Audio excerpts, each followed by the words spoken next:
हिंगोजा rural health centre में कम कंदड़ IHS जे मुलाज़मनि पारां पको न करण ख़िलाफ़ एहतजाजी मुज़ाहिरो कयो वियो। संदनि चवणु हो त बिना कंहिं सबब जे बरतरफ़ कयो वियो आहे, जेको वॾो ज़ुल्म आहे।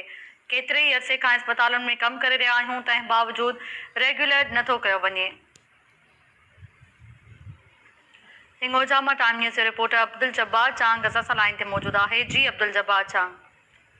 जी बिल्कुल तव्हांखे ॿुधाईंदो हलां त हिंगोजा रूरल हेल्थ सेंटर में कमु कंदड़ IHS जे मुलाज़मनि पारां बहाल करे पको करण लाइ एहतिजाजी मुज़ाहिरो करे जेको अॼु धरणो हयो वियो आहे।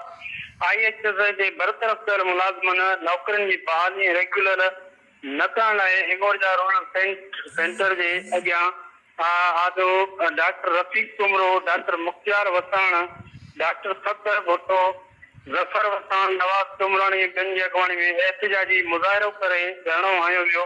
एहतिजाज कंदड़नि टाइम न्यूज़ सां ॻाल्हाईंदे इल्ज़ाम लॻायो त असांखे बिना कंहिं सबब जे बरतरफ़ कयो वियो आहे, जेको वॾो ज़ुल्म आहे।